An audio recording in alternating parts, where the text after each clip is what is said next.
안녕하세요. 포멘토 학원의 예비 고1, 중3 친구들 잘 지내고 있나요?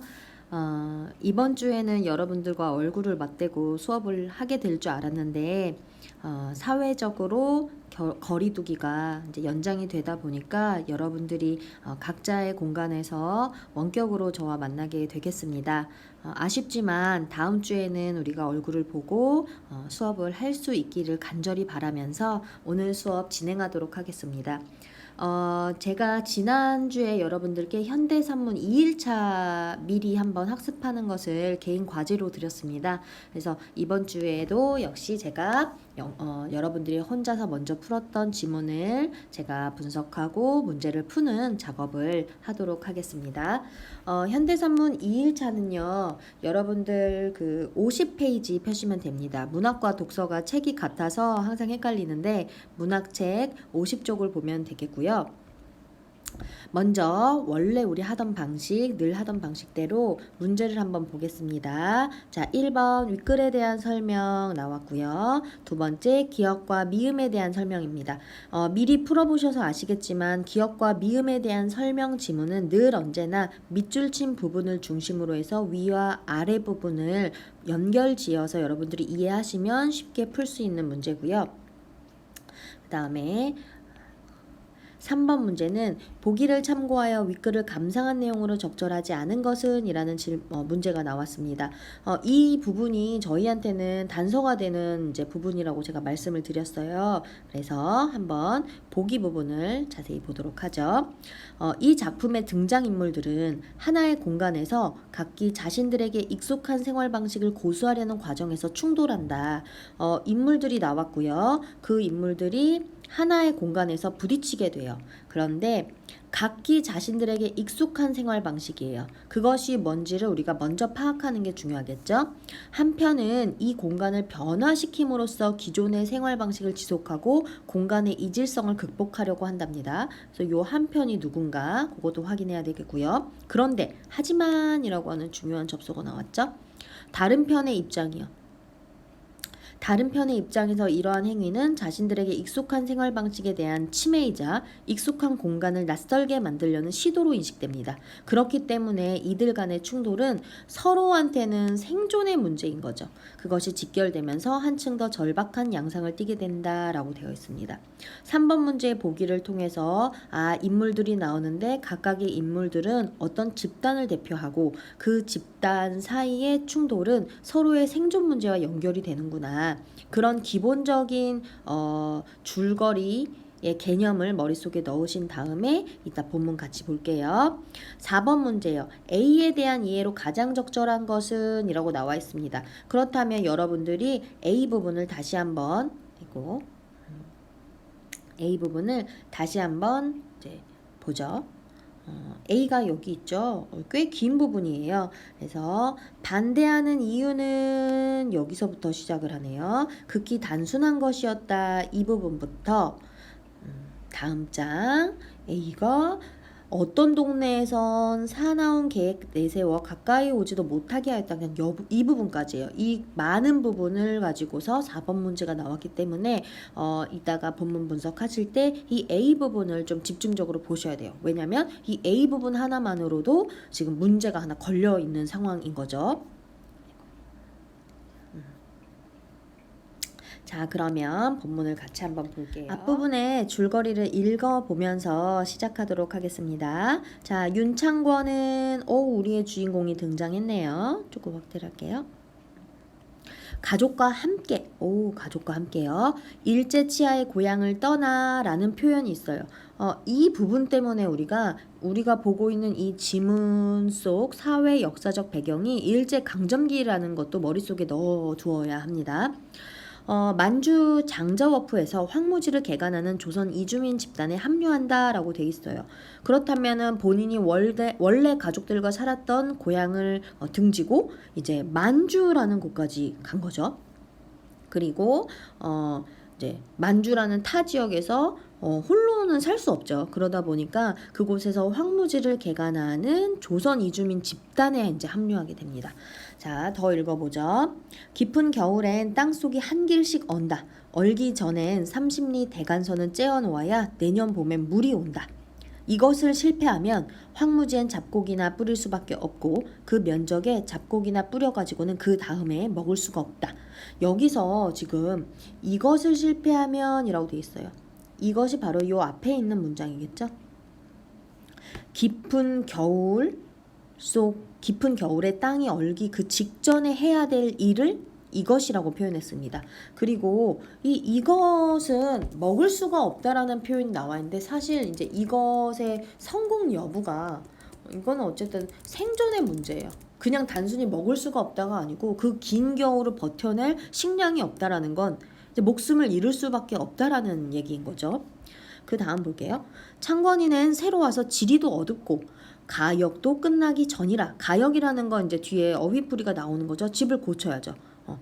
동네에서 제일 가까운 구역을 맡았어요. 한삼 마장길이 되는 대간선의 끝 구역이었다. 그것을 쿨리 5명을 데리고 이제 현지 그 노동자 5명을 데리고 넓이 12자, 깊이 5자로 얼기 전에 뚫어놔야 한다. 라고 돼 있죠. 이 자라는 게 보통 한 자가 30cm거든요. 넓이 12자라고 하는 건 30 곱하기 12예요. 그리고 깊이 5자가 30 곱하기 5. 대강 그 이제 해야 되는 작업의 깊이와 넓이를 이제 아시겠죠? 여간 대규모의 수리공사가 아니다. 아니다라고 했지만 대규모의 수리공사다. 이렇게 이해를 해야 되겠고, 창권은 가역 때문에 처음에는 쿨리들만 일을 시켰어요. 날이 자꾸 추워지는 것이 겁이나 집일 웬만한 것은 어머니와 아내에게 맡기고 보또랑을 내는 데만 전력했어요. 이게 추워지는 것이 겁난다고 되어 있잖아요. 이제 쿨리들을 시켜서 이제 일을 하는데 이제 시간이 더 추워지기 전에 빨리 작업을 끝내야 내년에 이제 할 수 있는 일들을 시작할 수 있잖아요. 그런데 그게 안 되는 거죠. 쿨리들이 자꾸 게으름을 부리고 있어요. 그러다 보니까 집 고치는 거는 어머니와 아내에게 맡기고 이제 보또랑 내는 거에 모든 시간과 노력을 다 드립니다. 쿨리들은 눈만 피하면 꾀를 피웠다. 우묵한 양지 쪽에 앉아 이를 잡지 않으면 졸고 있었다. 내 마음은 급한데 이렇게 여유 부리고 있죠. 빨리 하라고 소리를 치면 그들도 알아들을 수 없는 말로 마주 투덜대었다. 다행히 돌은 없으나 흙일은 변화가 없어 타박타박해 힘들고 지리했습니다. 이 부분 나오죠. 되게 힘든 상황이에요. 지금 창권이 같은 경우는 가장으로서 가족들을 데리고 이 먼 곳까지 떠나왔는데 지금 시간은 없고 해야 될 일은 많고 뭐 그런 상황입니다. 이런 일이 반이나 진행되었을까 한때다. 땅도 자꾸 얼어들어 일도 힘들어졌거니와 더 큰 문제가 일어났다. 이날도 역시 모두 제 구역에서 제가 맡은 쿨리들을 데리고 일을 하는데 쿨리들이 먼저 보고 둔덕으로 뛰어 올라가면 뭐라고 떠들어댔다라고 돼 있어요. 뭔가 좀 상황이 바뀌나 봐요. 창권이도 둔덕에 올라서 보았어요. 한편 쪽에서 갈가마기 때처럼 이곳 토민들이라고 되어 있어요. 우리가 이제 문제 3번을 통해서 알다시피 지금 집단과 집단 간의 싸움이 있는 거죠. 그래서 이곳 토민들 좀 주목해야 됩니다. 수십 명씩 무더기가 져서 새까맣게 몰려오는 것이다. 마적대 아닌가? 작은 따옴표니까 이제 마음속으로 생각했겠죠. 그러나 말을 탄 사람은 하나도 없다. 그들은 덜어는 이쪽으로 몰려오고 덜어는 동네로 들어갑니다. 그러니까 수십 명의 사람들이 무리를 지어서 오는데 일부는 이쪽으로 일부는 동네 쪽으로 가는 거야. 당연히 창권은 집안 식구들이 걱정됩니다. 삽을 든 채 집으로 뛰어들어가다가 그들 한 패와 부딪혔어요. 앞을 턱 막아서더니 쭉 애워쌉니다. 까울리 방쯔 어쩌고 한다. 알아들을 수는 없지만 창권이 생각하기에 실제로 어휘풀이에 나오죠. 이제 조선 사람을 낮춰 부르는 말. 조선 사람이냐고 묻는 눈치여서 그렇다고 고개를 끄덕이니까 한자가 어떤 사람이 버럭 나서며 창권이가 잡은 삽을 낚아챕니다. 창권은 기운이 붙여서가 아니라 얼떨결에 지금 빼앗겼어요. 삽을 빼앗은 자는 삽을 번쩍 쳐들고 창권을 내리치려 한다. 지금 여기서 여러분들이 느끼셨는지 모르겠지만 저희가 지금 이 현장에 있는 것 같은 느낌 받지 않으세요? 지금 동네로 들어간다, 걱정된다, 쭉 애워싼다, 묻는 눈치다, 뭐 이런 표현들, 낚아챈다, 그리고 삽을 놓쳤다, 이런 것들을 통해서 마치 우리가 창권이가 된 것 같이 그 현장에 있는 것 같은 느낌을 받아요. 왜냐하면 그쵸? 요런 부분의 이제 특징 이제 여러분들이 연습만 되면은 이제 아주 잘 보일 겁니다. 현재형 시제를 사용하고 있어요. 이게 이제 현장감을 드러내고 보통은 이 현재형 시제는 현장감과 이제 생동감을 드러냅니다. 더 읽어보죠. 자, 그리고 나서 창권은 얼굴이 퍼렇게 질려 뒤로 물러났어요. 겁이 나죠. 삽을 번쩍 쳐들고 내리치려고 하니까 창권에게 발등을 밟힌 자가 창권의 등떨미를 갈깁니다.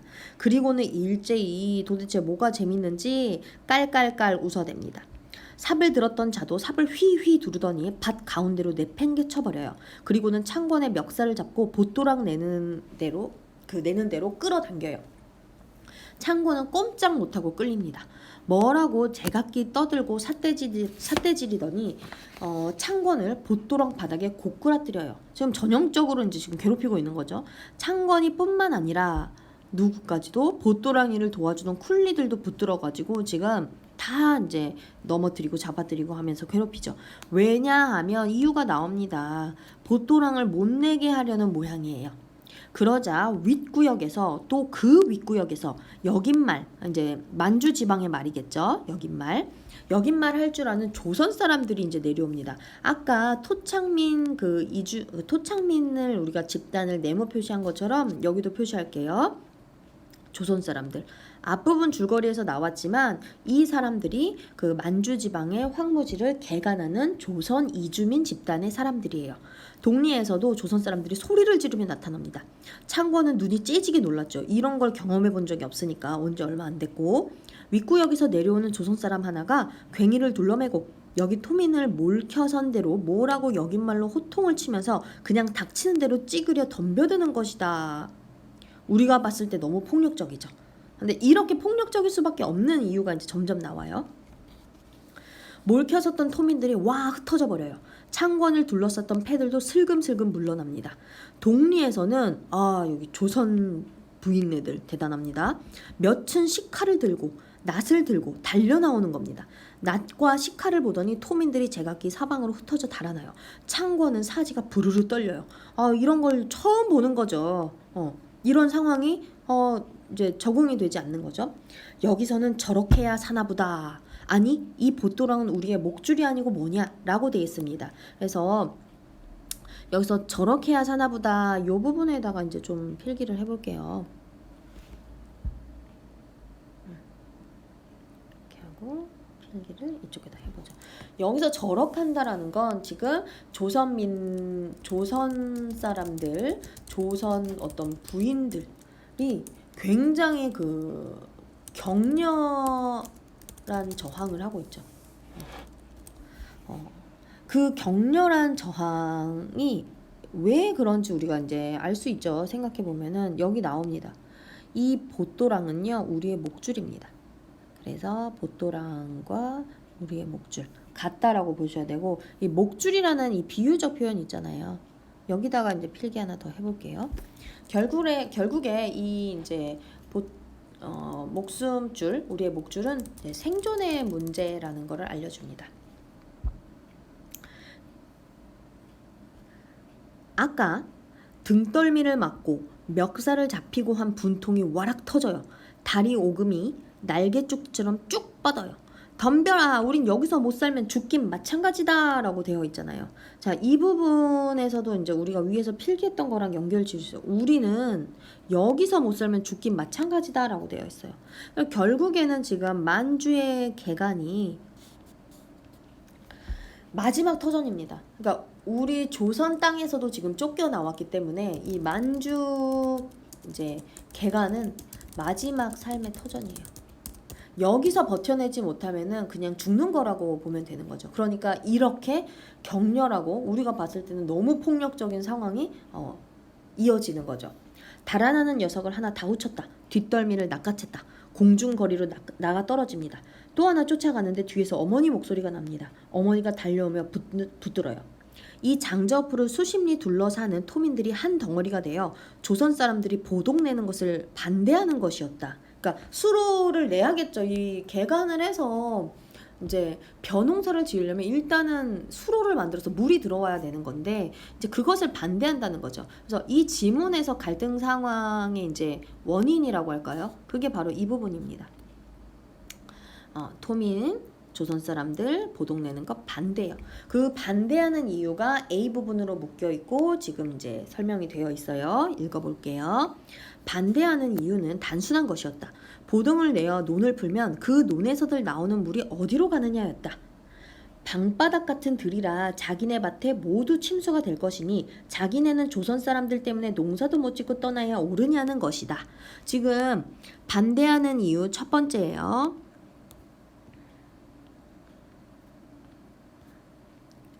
번째, 보동을 내어 논을 풀면 그 논에서는 나오는 어디로 가냐. 결국에 그 결과로 자기네 밭에 침수가 될 거다. 그럼 자기들이 농사도 못 짓고 떠나야 된다. 라는 게 이제 그들의 이유인 거죠. 그래서 이제 두 번째 2번 동그라미 붙여볼게요. 그래서 이제 조선민들이 이런 거죠. 너희들도 그 물을 끌어다 벼농사를 지으면 도리어 이익이 아니냐고 이제 반박합니다. 그런데 그들이 다시 한번 또 얘기하죠. 자기는 벼농사 지을 수가 없어. 그리고 이 밥을 못 먹어. 고소하지도 않고 배가 아파져.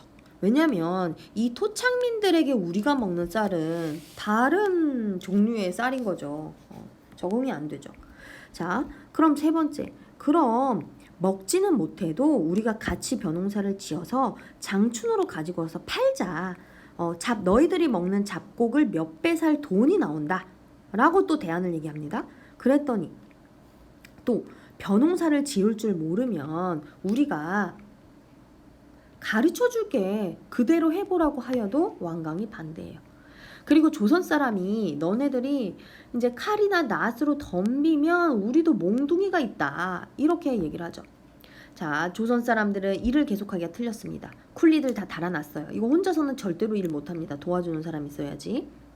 그리고 땅이 자꾸 얼죠. 시간은 지나가니까. 3동 동안은 그냥 해토되기만을 기다리는 수밖에 없고 엄청 추운 겨울을 이제 3동이라고 하죠. 이제 그때를 지나길까지밖에 기다릴 수가 없는데 해토가 된다 하여도 조선 사람들의 힘만으로는 모짜리, 우물물 만든다 쳐도 모낼 때까지 봄물을 끌어오게 될지 그게 의문이야. 그만한 양의 물을 끌어올 만한 수로를 만들 수가 없습니다. 그러나 이 보동 이외에 살 길이 없어요. 그러니까 다른 작업을 할 수 있는 게 없다라는 거죠. 이 보동의 길, 그러니까 보를 둘러싸는 이 뚝 만드는 거 외에는 지금 할 수 있는 게 없어요. 그것만 해야 합니다. 겨울 동안에 황채심이라고 하는 인물, 새로운 인물 나왔어요. 그 다음에 이곳말 잘하는 사람들 나왔습니다. 이웃 동네, 이제 토착민들 방문하는 거죠. 보동을 낸다고 해서 물을 무제한으로 끌어오는 거 아니고 안전한 장치로 조절하면서 조선소는 봄물이 오면 수세를 내면서까지 밭을 논으로 만든다는 거. 또 여기서도 한 해만 같이 해보면 나도 하고 물이 새가 나게 될 것과 우리가 벼농사 짓는 법 그것도 가르쳐주고 벼만 지어놓으면 파는 거는 우리가 주선해 줄게 하면서 이제 조선에서 했던 방식의 것들을 얘기하는 거죠. 하지만 결국에는 나오죠. 쇠기의 경일기. 아무짝에도 쓸모없는 말이 돼버리죠. 뿐만 아니라 이 동네에서는 방문해서 말도 하고 싶은데 그것까지도 못하게 이제 막아내는 거죠. 조선 사람들은 지칠 대로 지치고 악만 남았습니다. 추위는 하루같이 극성스럽고요. 더구나 늦게 지은 창곤인의 집은 벽은 모두 얼음장이 되었습니다. 그냥 견딜 수가 없어 방 안에다가 그 지푸라기를 엮어서 둘러칩니다. 지금도 우리가 너무 춥다고 하면은 그러니까 우리가 말하는 뽁뽁이 있죠. 그것도 붙이잖아요. 그런 것처럼 지프로 이제 둘러싸는 거죠. 석유도 귀하거니와 혹시라도 불나면 더 큰일이죠. 그래서 등잔불도 켜지 못해요. 불 안 켜는 밤이면 바람 소리는 더 크게 일어납니다. 아주 척박하고 힘든 상황 바람 소리로도 드러나죠. 자, 본문 한번 봤고요. 이제 우리 문제 한번 풀어봅시다. 1번 윗글에 대한 설명으로 지금 가장 적절한 것은 이라고 문제가 나왔어요. 지금 보시게 되면은 1번 인물의 대화를 직접적으로 인용했다라고 되어 있는데 여기서 직접적으로 인용된 부분은 없습니다. 이 소설은 읽어보시면 아시겠지만 대화보다는 서술 위주예요. 그래서 대화 아니고 이 부분은 서술 위주입니다. 자, 심리적 갈등을 드러내기 위해 인물의 내면을 위주로 서술하고 있다라고 되어 있는데 여기서 심리적 갈등 드러나죠. 그런데 내면을 위주로 서술했다라는 말이 이제 틀립니다. 내면 위주보다는요, 이제 상황이 진행되는, 사건이 진행되는, 갈등 상황이 이어지는 그 방식 위주로 서술되고 있어요. 사건 및 상황 위주로 서술이 되고 있습니다.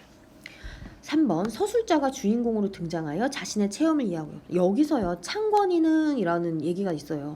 서술자가 주인공이 아니죠. 만약 서술자가 주인공이었다면 나는 이라고 했겠죠. 그래서 이거는 아예 틀려요. 3번은 속아 넘어갈 수가 없습니다. 4번 상황의 현장감을 부각하기 위해 현재 시제를 활용하고 있다라고 되어 있어요. 제가 이 문제를 염두에 두고 한 것은 아닌데 이제 문제가 나와 버렸죠.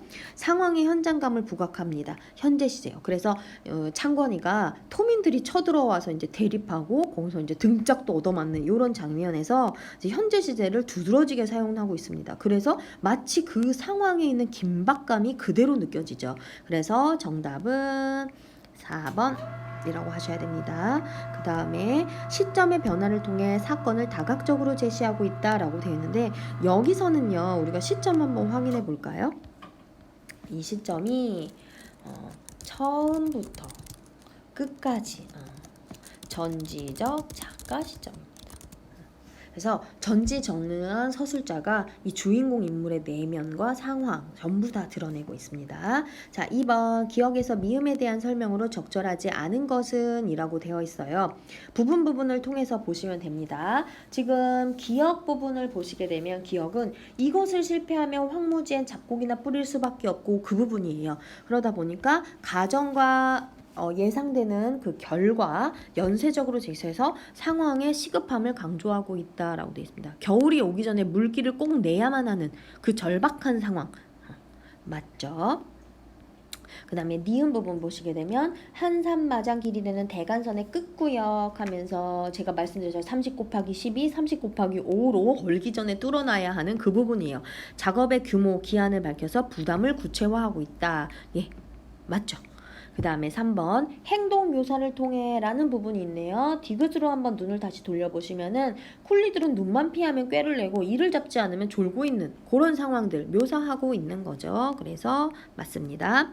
4번 유사한 문장을 반복해서 상황의 반전이 시작되는 지점을 드러낸다 라고 되어 있는데 그러자 윗구역에서 또 윗구역에서 뭐 이런 부분들이 나오죠. 사람들이 내려오고 조선 사람들이 소리를 지르며 나타난다. 그래서 유사한 문장 반복도 드러나고 그것이 상황의 반전이 됩니다. 그러니까 창군이가 혼자 당하고 있던 상황에서 이제 조선민들이 와서 도와주고 오히려 토착민들이 도망가는 상황이 되는 거죠. 그래서 리을도 맞고요. 답은 이제 5번입니다. 비유를 통해 창권이 느낀 두려움. 비유는 맞아요. 여기 다리 오금이 날개죽지처럼 이라는 표현이 있으니까 비유는 맞는데 이게 창권이 느낀 두려움이 맞냐라고 생각을 해보면은 이게 이제 여기서는 이렇게 해야 한다 라고 하면서 이제는 적극적으로 대항하는 거죠. 자기 편도 이제 도착을 했고 그러다 보니까 이번에 답은 5번으로 가셔야 됩니다. 자, 그럼 3번 문제요. 보기를 참고하여 윗글을 감상한 내용으로 적절하지 않은 겁니다. 보기 박스 우리가 한번 읽어봤고요. 1번 보죠. 장자와포의 혹독한 기후와 낯선 언어는 조선인 집단에 갓 합류한 창건으로 하여금 공간에 대해 이질감을 느끼게 하는 요인으로 볼 수 있군이라고 되어 있습니다. 그래서 이 이제 역인말이라는 그런 표현도 있고요. 이 낯선 언어에 대해서 혹독한 기후요. 여기서는 이제 다 얼어버리는 그 상황들. 그 다음에 날이 추워지는 것 자체가 이제 겁이 난다라는 그런 표현들 뭐 여러 가지가 등장하고 있어요. 그래서 이제 추위가 뭐 극성스럽다 이런 것도 그렇고요. 그래서 1번 맞다고 봅니다. 2번 조선인들이 보또락 내는 것은 장자오프란 낯선 공간을 변홍사가 가능한 땅으로 만들어 자신들의 익숙한 생활 방식 이게 이제 조선에서의 생활 방식을 이제 지속하려는 거죠. 그 시도죠. 그러니까 역시 맞다고 볼 수 있죠. 3번 조선인들이 일하는 구역에 토민들이 몰려와 방해하는 이유는 자신들이 유지하던 기존의 생활 방식을 조선인들이 침해하고 있다고 생각했기 때문입니다. 맞죠? 여기서 토민들이 몰려와 방해하는 거는 이제 이주해온 조선인들이 자신들이 살아왔던 방식을 바꾸려고 하죠. 개간을 하려고 하는 거죠. 여기서는 개간하지 않고 그냥 그 상태에서 잡곡을 먹는데 이제 별을 짓겠다고 하는 거죠. 당연히 여기서는 중국 농민들의 입장에서 이건 침범하고 침해하고 있다고 생각하는 거죠. 그러다 보니까 갈등 상황이 생기는 거고요. 4번 창건이 보토랑은 우리 목줄로 인식하는 거예요. 공간의 변화 여부가 그렇죠. 이곳에서 살지 못하면은 우리의 목숨은 이제 없는 거나 마찬가지죠. 제가 아까 필기도 해드렸지만 이 만주 땅에서의 개간은 마지막 삶의 터전이라고 볼 수 있습니다. 그래서 4번도 맞죠. 그렇다면 답은 이제 5번이 되겠는데 어디가 틀렸는지 한번 봅시다. 조선민들과 토민들이 대립하는 것은 양측 모두 장저프라는 공간을 변화시키고자 하지만 요 부분이 틀렸죠. 모두라는 표현이요. 여기서 조선민들은 개간하고 싶어 하지만 토민들은 개간하지 않고 원래의 방식대로 이제 하고 싶어 하죠. 그러다 보니까 의견이 엇갈리고 갈등 상황이 폭력적으로 나타나는 거죠. 그래서 5번을 가셔야 됩니다. 4번 문제 A에 대한 이해예요. 저희가 A 부분 특별히 좀 자세히 봤어요. 이제 반대하는 이유에 대해서 하나가 이렇게 해보자 라고 하면 이런 이유로 안 된다. 그럼 저렇게 해보자 라니까 이런 이유로 안 된다. 지금 그 부분이 계속 이어지고 있는 부분이에요. 그러니까 A 부분은 조선인들이 어떻게 보면 설득을 하고 토민들이 이제 반대의 이유를 대는 거죠. 그러면서 둘의 합의가 전혀 이제 이루어지지가 않고 계속 실패가 반복적으로 나타나는 상황을 드러내고 있어요. 그럼 그러한 설명이 나타나는 번호를 찾으셔야 됩니다. 1번 문제 제기에 대해 다양한 대안을 열거하면서 최선 해결책을 이끌어낸다. 여기서 최선 해결책 나타나지 않죠. 갈등이 합의가 되지 않아요. 두 번째, 주장과 반론이 교차되는 과정에서 입장의 차이를 좁혀나가는 모습? 아니요. 좁혀지지 않죠.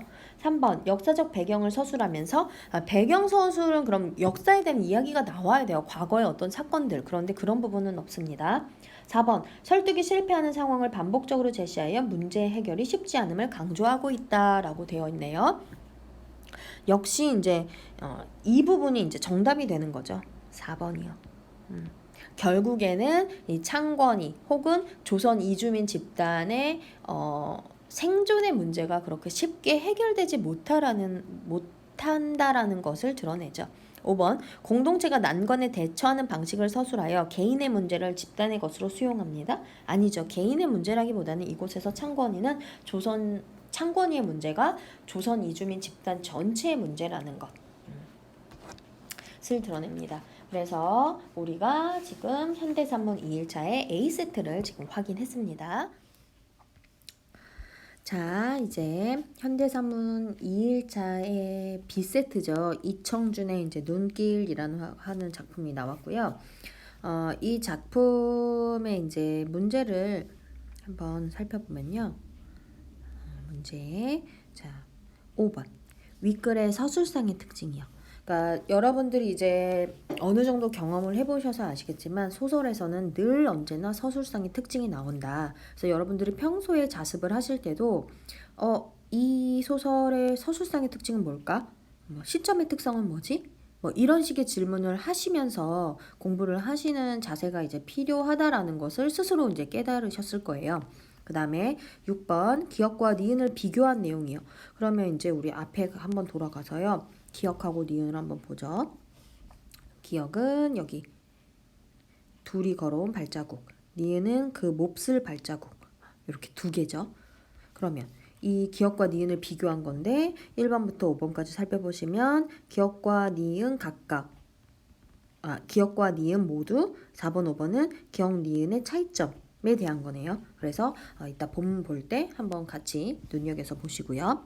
7번 보기에 선생님의 질문에 대한 학생의 대답으로 적절한 것을 찾는 거예요. 이 작품의 이제 전체적인 어떤 개관의 문제는 나오지 않았어요. 그런데 역시 이 보기 박스 문제에서도 우리가 파악할 수 있는 것들이 있죠. 자, 이 소설에서 노인으로 표현되는 어머니는 이라고 되어 있어요. 지울게요. 자, 노인으로 표현되는 어머니요. 그러니까 서술 봤을 때 우리가 이제 먼저 푸셔서 아시겠지만 여기서 노인은 내게 아무것도 낳아 기르는 사람의 몫을 못했고 이런 식의 표현들이 나와요. 그래서 노인이 도대체 누굴까 싶은데 7번 문제 때문에 우리가 알 수 있죠. 여기서는 서술자가 자신의 어머니를 노인이라고 표현하는 거예요. 근데 거기에 대한 이유가 분명 있겠죠.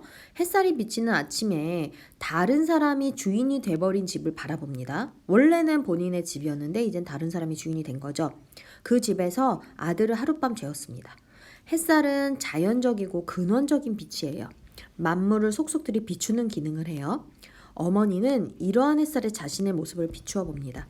이 점에 주목해서 A에 드러난 노인의 심리, 시린 눈 해가지고는 내가 그 햇살이 부끄럽다, 그래서 집에 다시 못 갔다, 뭐 이런 얘기를 하는 부분이 있어요. 그것을 1, 2, 3, 4, 5번 중에서 하나 고르시면 됩니다. 그러면 선생님과 함께 본문을 다시 한번 보죠. 자, 고등학교 1학년 때 형의 주벽으로 가게가 파산을 겪은 뒤부터 라고 되어 있습니다. 하하하. 그러니까 이 부분을 더 읽어볼게요. 그리고 마침내 그 형이 세 조카 아이와 그 아이들의 홀어머니까지를 포함한 모든 장남의 책임을 내게 떠맡기고 세상을 떠난 뒤부터 일은 줄곧 그렇게만 되어온 셈이었다라고 되어 있어요. 지금 딱 여기까지가 지금 한 문장이거든요. 이 한 문장 안에서 지금 이 주인공 서술자요.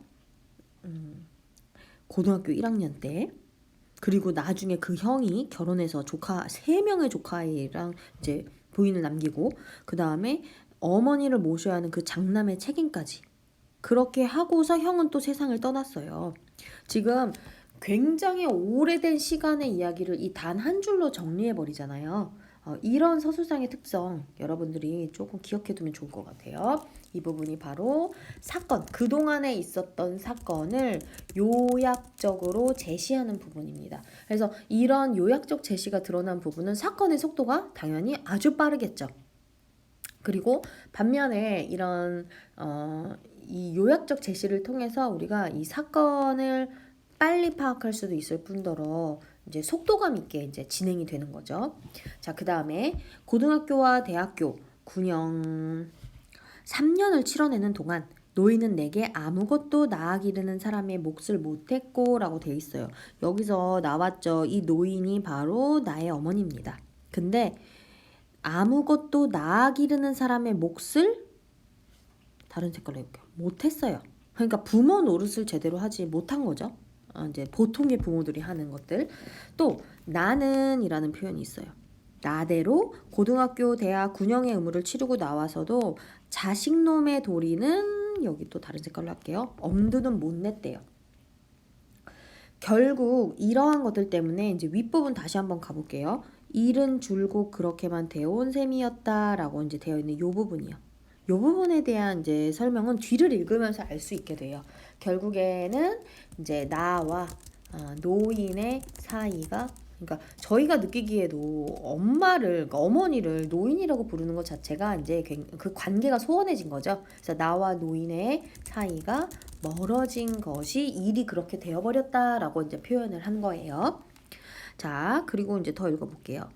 노인이 내게 베푼 바가 없어서가 아니라 그럴 처지가 못 되었기 때문이다. 내가 자식의 도리를 못한 것 그리고 내가 어머니를 좀 외면을 해요. 이제 그 계속 이제 소설을 읽다 보면 나오지만 근데 이제 결국에는 내가 받은 게 없기 때문이다라는 것보다는 여기 이 부분 그럴 처지가 못 되었기 때문이다라는 것 이 처지라는 표현 때문에 내가 이제 자식의 도리를 못한 것 결국 나도 그러니까 경제적으로 나라는 인물도 어려워요.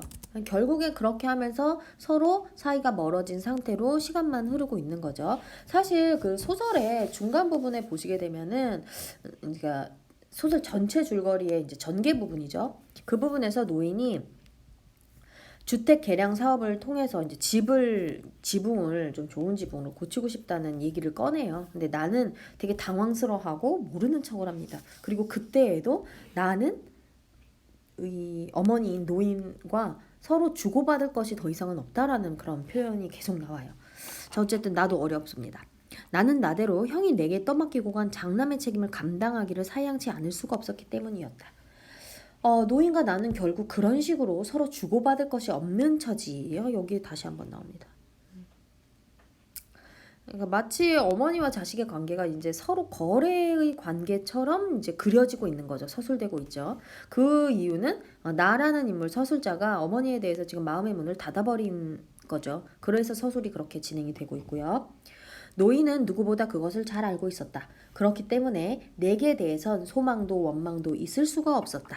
라고 되어 있습니다. 그러면 여기서의 소망과 원망이 무엇인지 한번 파악해 볼게요. 그러니까 부모로서 자식한테 뭐 얼마나 더 바라겠습니까만은 그래도 이제 장성한 자식한테 어떤 소망이 있을 수 있죠. 결국에는 이제 이 소망이라는 거는 자식의 도리를 자신이 이제 받는 것이 되겠죠. 그리고 그러한 걸 받지 못하니까 원망이 생길 수도 있어요. 그런데 서술된 바에 의해선 나에 대해서는 그 노인은 소망이라는 것도 없고 그 원망이라는 것도 이제 없다라고 표현을 하고 있습니다.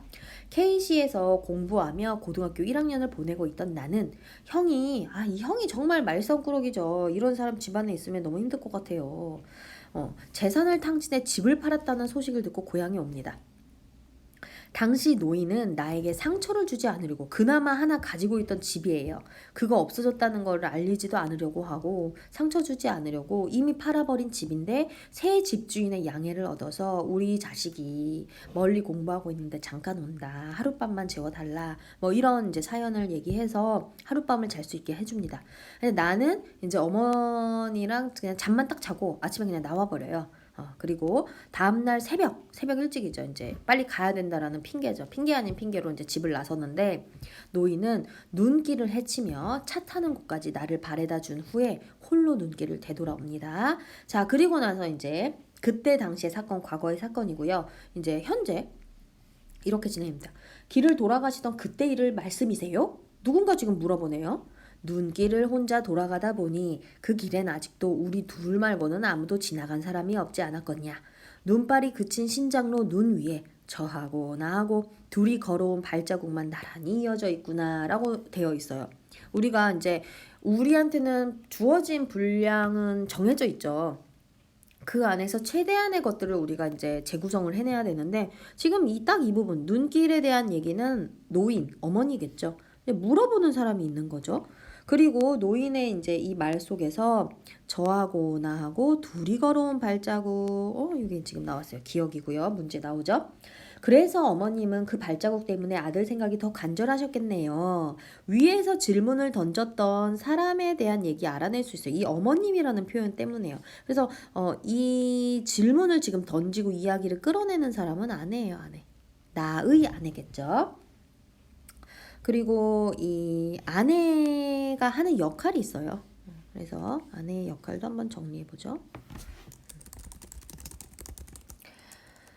이제 아내가 계속 나는 알고 싶지 않았던 어머니의 심정, 또 엄마의 사연, 그걸 자꾸 이야기를 꺼냅니다. 사실 지금 이 뒷부분을 읽으면 알 수 있는데 나는 자는 척하고 있어요. 얘기는 다 듣고 있고요.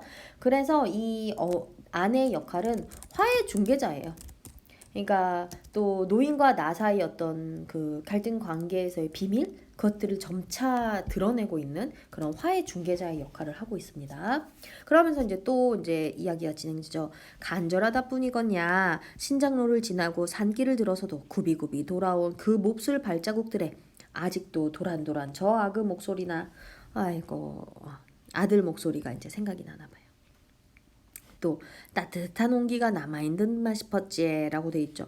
이 목소리라는 부분에서 우리가 알 수 있는 건 청각적인 심상 드러나죠. 표현. 그 다음에 따뜻한 온기, 뭐 촉각적인 표현 드러납니다.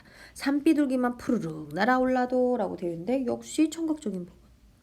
또 저 아그 넋이 새가 되어 다시 되돌아온 듯 놀라지고 또 나무들이 눈을 쓰고 서 있는 것만 봐도 이거는 뭐 굳이 말하자면 시각적인 부분. 이런 식으로 이제 뭔가 어머니가 그 길을 혼자 되돌아오면서 느꼈던 것들을 아주 생생하게 우리 독자에게도 전달을 하고 있죠.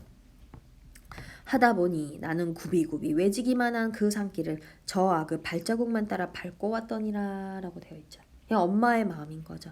이제 자식은 되게 차갑게 대해요. 그동안 소설을 꼭 전문을 읽어보시기를 이제 추천하는데 자식은 굉장히 차갑고 딱딱하게 대해요. 그런데 그 아들과 걸어온 그 길에 남은 발자국을 그대로 되짚어서 이제 밟고 가는 거죠. 내 자석아 내 자석아 너하고 둘이 온 길을 이제는 이 몹쓸 늙은 것 여기서 이 몹쓸 늙은 것은 어머니가 본인 자신 자기 자신을 얘기하는 거죠. 너를 보내고 돌아가고 있구나 라고 얘기하고 있어요. 어머님 그때 우시지 않았어요? 지금 다시 또 이제 질문을 하는 거죠.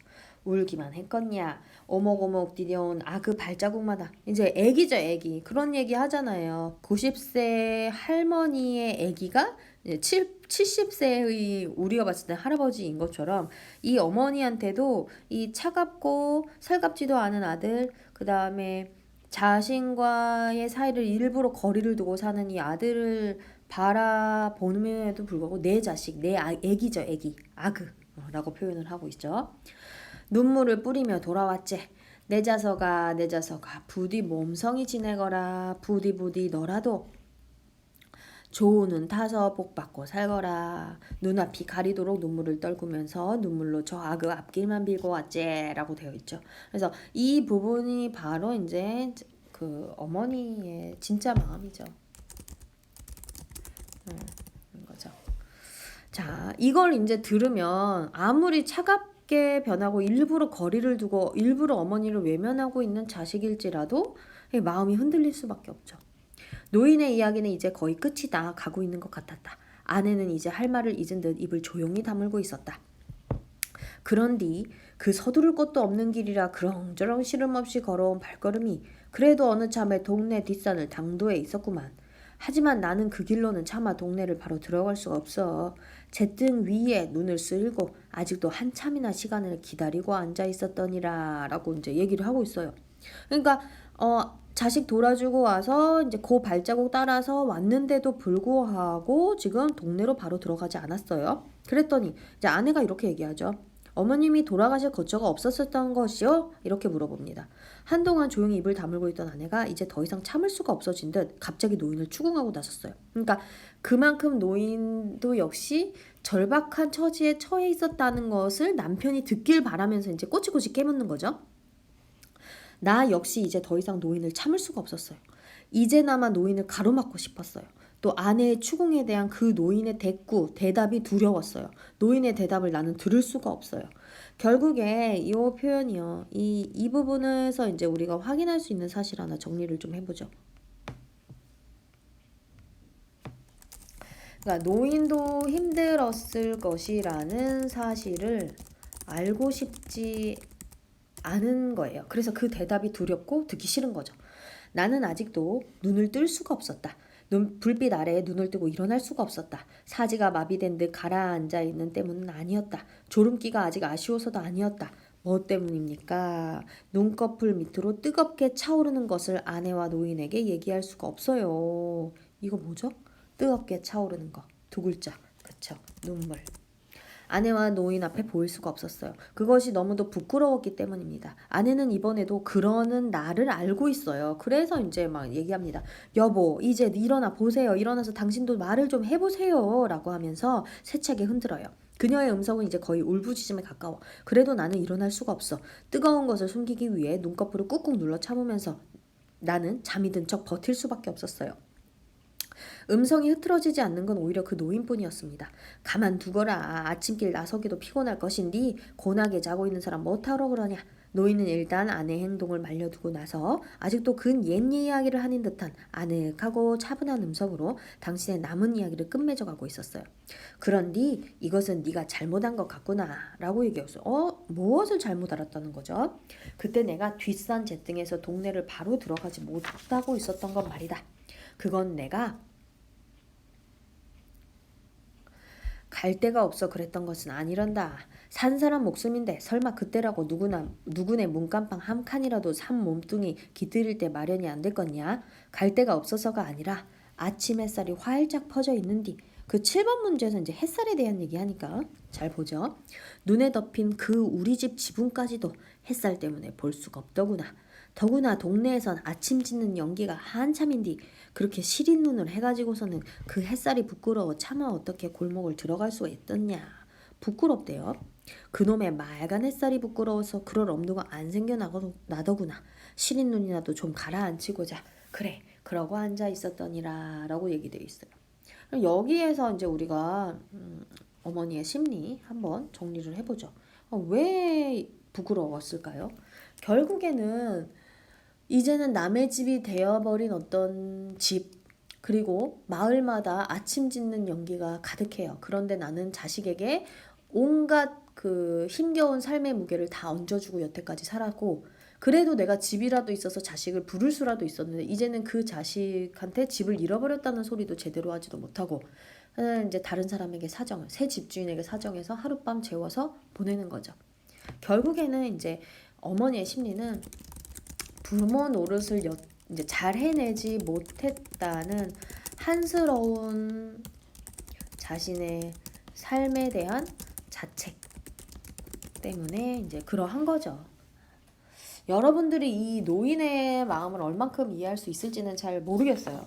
그런데 우리가 간접적으로나마 일부러 자식에게 힘겨운 삶의 무게를 주고 싶은 부모가 어디 있겠습니까?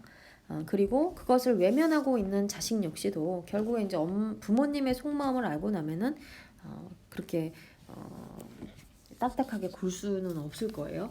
어쨌든 이런 식으로 이제 눈길이라고 하는 작품이 끝나고요. 이 작품 같은 경우는 이제 결국에는 이제 이 부분을 통해서 어머니의 무한한 사랑을 깨닫게 되죠. 깨닫게 되고 나는 이제 그 엄마의 뜨겁고도 깊은 사랑에 죄책감에 눈물을 흘리는 장면입니다. 거의 이제 마지막 부분인 거고요. 이 소설은 아시다시피 이 짧은 지문을 통해서도 알 수 있어요. 사건이 과거와 현재가 왔다 갔다 거려요. 그래서 역순행적 구성이다. 그러니까 순행적 구성은 시간 순서대로 흘러가는 건데 시간이 과거와 현재가 왔다 갔다 거리는 건 반대로 역순행적 구성이라고 해요. 결국에 이 작품은 이러한 역순행적 구성을 통해서 과거에 대한 회상, 또 현재 안에 또 나의 어머니 노인이 대화가 이제 진행이 됩니다. 그러면서 이제 나는 노인에 대한 심리적 거리가 아주 멀다가 점점 좁아지면서 갈등이 해소되고 나는 결국에 나는 어머니가 다른 여타 잘 살고 잘 먹이고 하는 그런 부모의 노릇은 제대로 하지 못했지만 그래도 나를 무한하게 사랑하고 있었구나 하는 걸 깨닫게 하는 작품입니다. 자, 5번 문제 보죠. 윗글의 서술상의 특징으로 가장 적절한 것을 지금 찾아야 돼요. 여러분들 아시죠? 잘 풀으셨을 거고요. 자, 정답은 2번입니다. 인물의 대화를 통해 과거의 이야기를 제시하였다. 지금 아들과 관련된 이야기를 듣고 싶어 해요, 아내가. 그러니까 자기 남편이 좀 어머니에 대해서 이런 딱딱하고 차가운 어떤 그 태도 좀 바꿨으면 좋겠거든요. 그래서 계속 그 이야기를 꺼내고 노인은 아내가 물어보는 질문에 대답하는 형식으로 이야기가 진행됩니다. 결국에 나는 어머니의 사랑을 깨닫는 것이고요. 자, 5번의 정답은 2번 대화 통해서 과거 이야기 제시했다. 그래서 여기서 우리가 이제 제가 앞에서도 설명을 했지만 추가적으로 얘기하자면 역순행적 구성을 통해 과거에 대한 회상과 현재의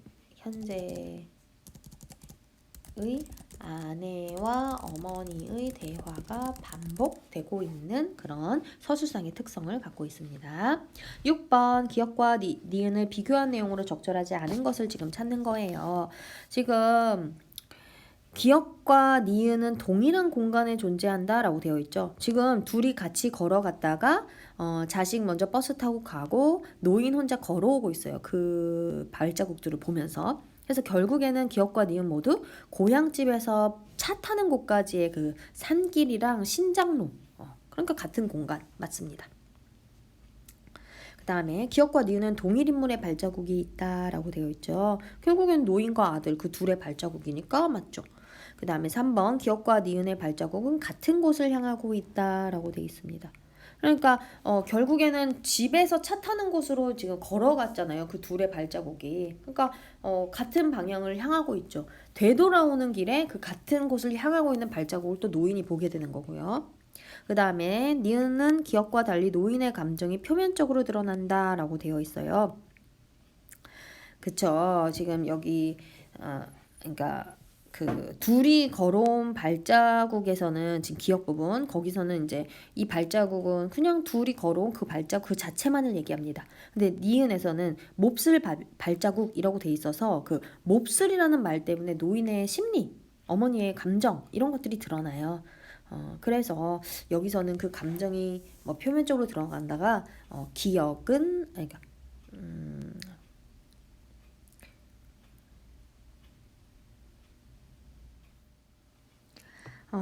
그래서 6번의 답은 표면적으로 드러나니까 이제 맞는 게 되는 거죠. 제가 잠깐 헷갈렸습니다. 그 다음에 5번 니은은 기억과 달리 노인에게 아들에 대한 거리감을 갖게 한다라고 되어 있잖아요. 노인에게 아들에 대한 거리감이라기보다는 여기서 이제 그 몹쓸 발자국들이라는 그 표현 자체가 지금 자기 자신에게 하는 거죠. 내가 제대로 부모 노릇을 못하는 것에 대한 한스러움을 갖고 있기 때문에. 그래서 적절하지 않은 거 5번입니다. 자, 7번. 보기에 선생님의 질문에 대한 학생의 대답이요. 이제 여러분들이 저랑 같이 읽으면서 감이 오셨을 거예요. 그리고 잘 맞추셨을 거라고 생각합니다.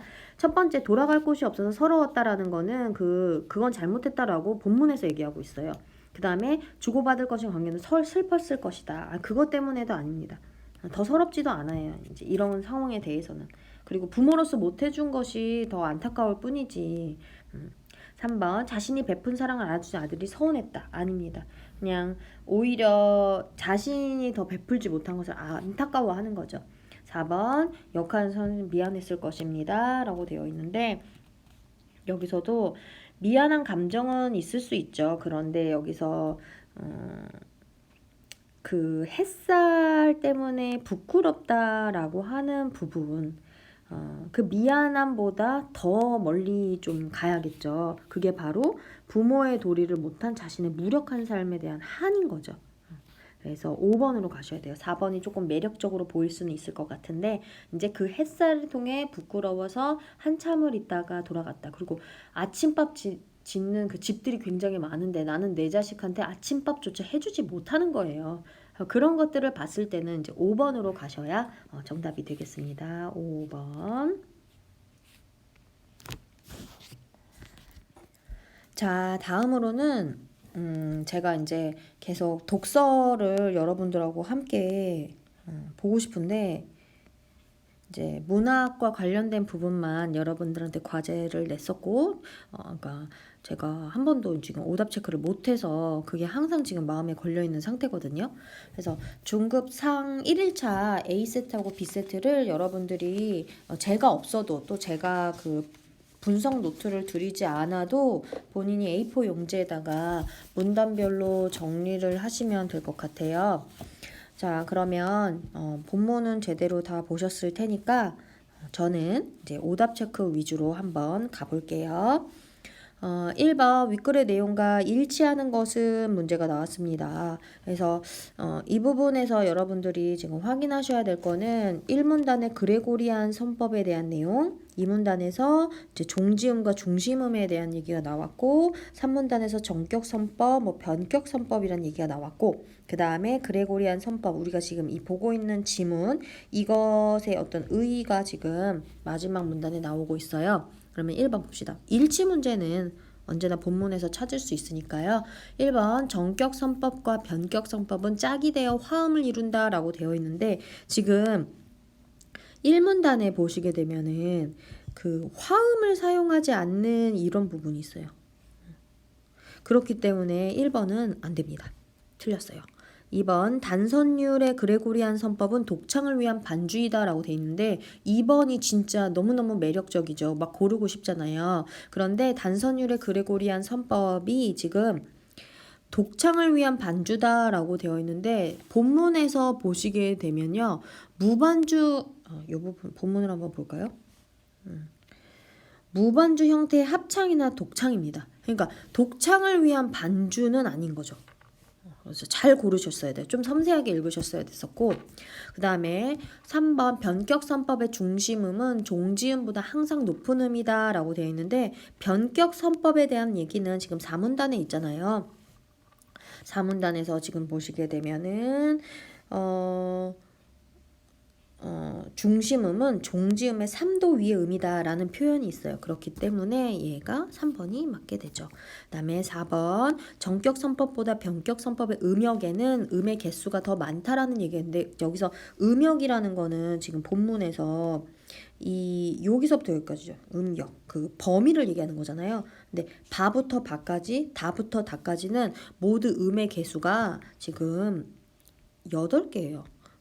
그렇기 때문에 더 많다 이런 표현은 틀리게 되는 거죠. 그 다음에 5번 정격선법은 각각의 종지음보다 낮은 음이 음역에 존재한다 라고 되어 있는데 역시 악보 보셔야 돼요. 보시면 금방 찾을 수 있거든요. 그래서 정격선법은 종지음보다 낮은 음이 존재한다 하면 여기 있어야죠. 근데 없죠.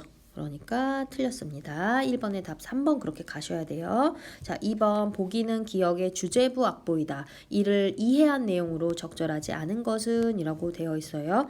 그러면 1번 중심음인 가음은 주제부의 첫 마디에서 사용되었다 라고 되어 있는데 여기서 음을 다라마바사 가나다 이런 식으로 이제 해놨잖아요. 그 음이 이제 우리는 도레미파솔라시도가 좀 더 익숙하지만 이 다라마바사 가나다 요 순서대로 한번 여기를 써볼게요. 제가 그러면 금방 또 해결이 되거든요.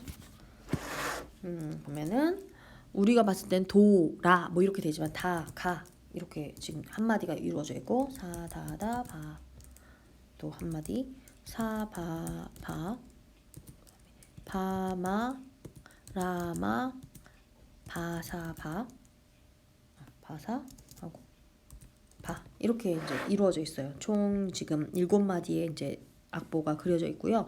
지금 1번 보시면 중심음인 가음은 주제부의 첫 마디로 이루어져 있다라고 되어 있잖아요. 그러니까 여기 지금 첫 마디에 어떤 두 번째에 가음이 써 있잖아요. 그러니까 얘는 맞게 됩니다. 여기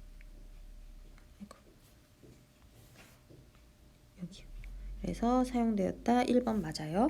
2번 하이포리디아 음역의 모든 음이 주제부에서 사용되고 있다라고 되어 있는데 제가 이거 지금 다가, 사다다바, 사바바, 바마 뭐 이걸 다 쓴 이유가 그게 사용되고 있는지 아닌지를 한번 보려고 그래요.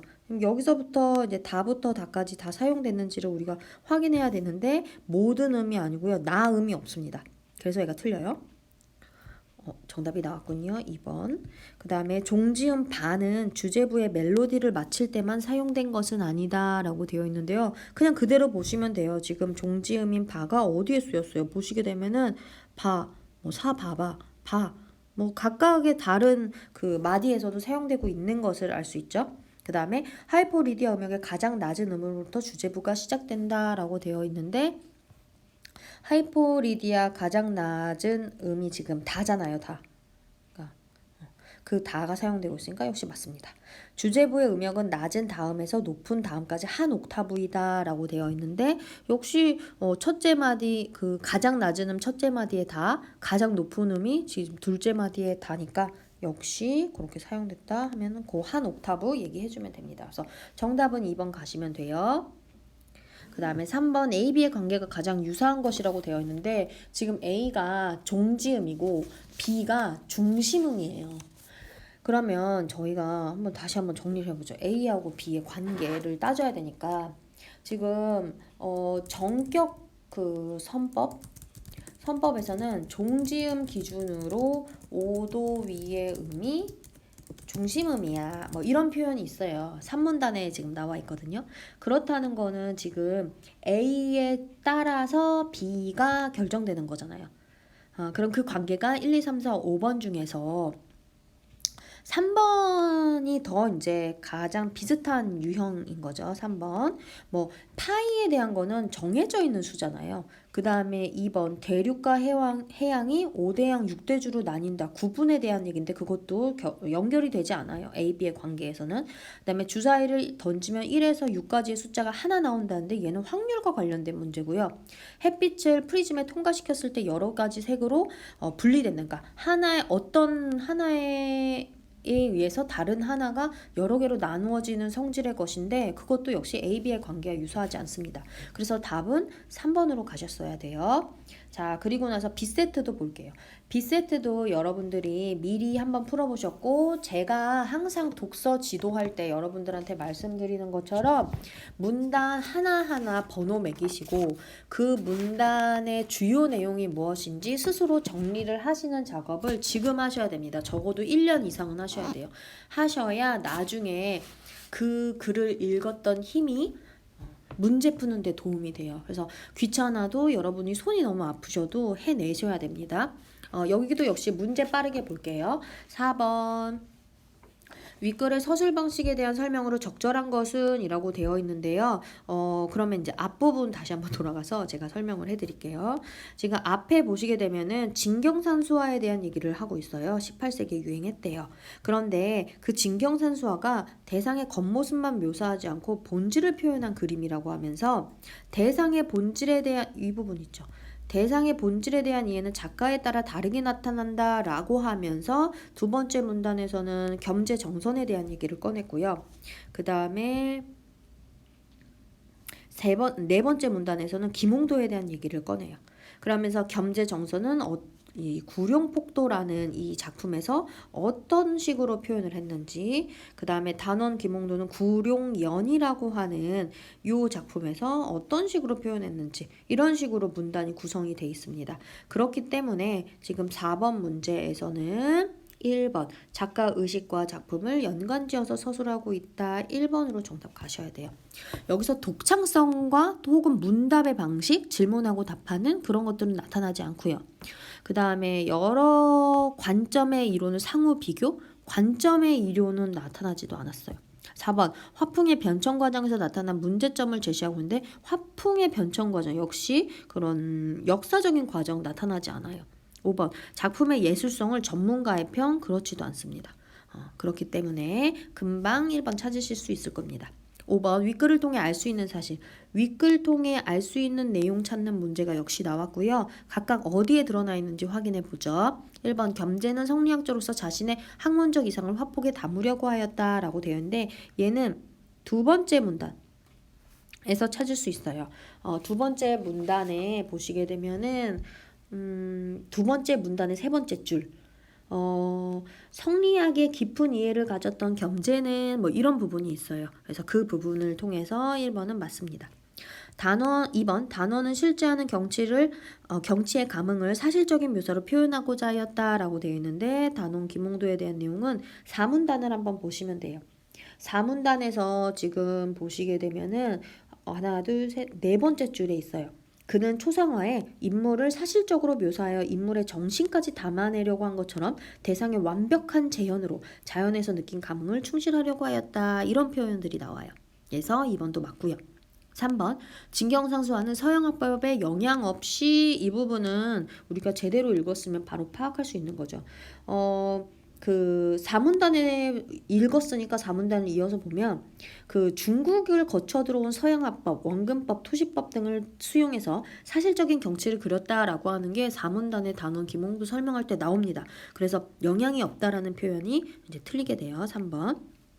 4번 진경산수화는 우리 산하에 대한 관심이 높아진 시대 분위기를 반영하고 있다라고 되어 있는데 얘 같은 경우는 지금 6문단이죠.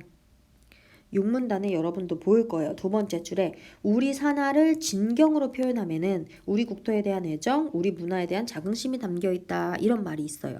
그 다음에 5번 겸재와 단어는 필성과 농담의 변화를 통하여 대상의 본질을 표현하고자 하였다라고 나오는데 얘는 그러니까 겸재 나와 있는 부분은 2단원, 3단원이고 단원이 나와 있는 부분은 지금 4단원, 5단원 나와 있는데 5단원 보시면 되겠죠.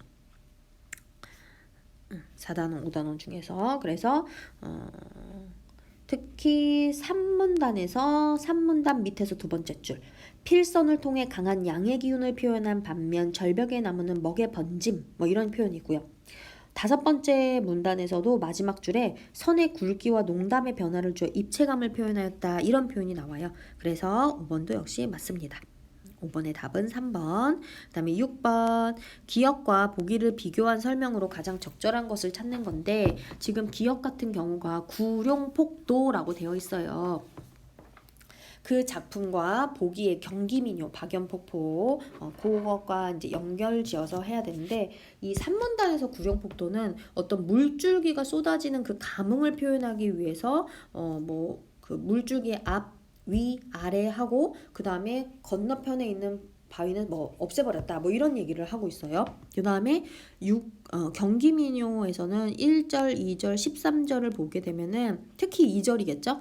박연폭포가 아무리 깊다 해도 우리네 양인 두 사람의 감정, 애정이겠죠. 그것만은 못하리라 라는 표현이 있어요. 그러니까 박연폭포를 묘사한 것이 아니고 그것을 통해서 노래 부르는 사람들의 마음을 드러낸 거죠. 그것에 대한 기본적인 생각을 가지고 보면은 1번 기억은 대상에 대한 감흥, 보기는 자신들의 사랑을 표현하기 위해 1번이 바로 정답이 나오네요. 2번 한 방향에서 바라봤다라는 게 이제 틀리죠. 위, 아래, 뭐 옆, 뭐 이렇게 다 나와 있어요. 그 다음에 실제하는 대상을 생략했다라는 표현이 있죠. 그러니까 봉우리는 생략하였죠. 이건 맞는데 뒤에서 대상과의 차이를 강조해 폭포수에 집중하고 있는 건 아니에요. 그 다음에 4번에서 기억의 원근법 활용했다라는 표현. 근데 여기서 원근법이 아니죠. 단원 얘기할 때 원근법 얘기했으니까. 5번 묵법을 활용하여 음의 기운을 표현했다 뭐 이런 얘기가 있었어요. 그런데 보기에서는 폭포를 비유하여 음양의 원리 아닙니다. 폭포를 비유한 거는 이제 은하수를 기울인 듯 해서 폭포를 은하수에 비유할 뿐이지 그것을 가지고 음양의 원리를 표현한 거는 아니에요. 그래서 6번의 답은 바로 1번으로 찾으시면 됩니다. 7번 A의 문맥적 의미가 가장 유사한 것을 찾는 건데 지금 A 부분을 보시게 되면 이제 어휘 문제죠. A가 정조의 명을 받아 이 오문단에 나와 있어요. 그러니까 명령을 받는 거죠.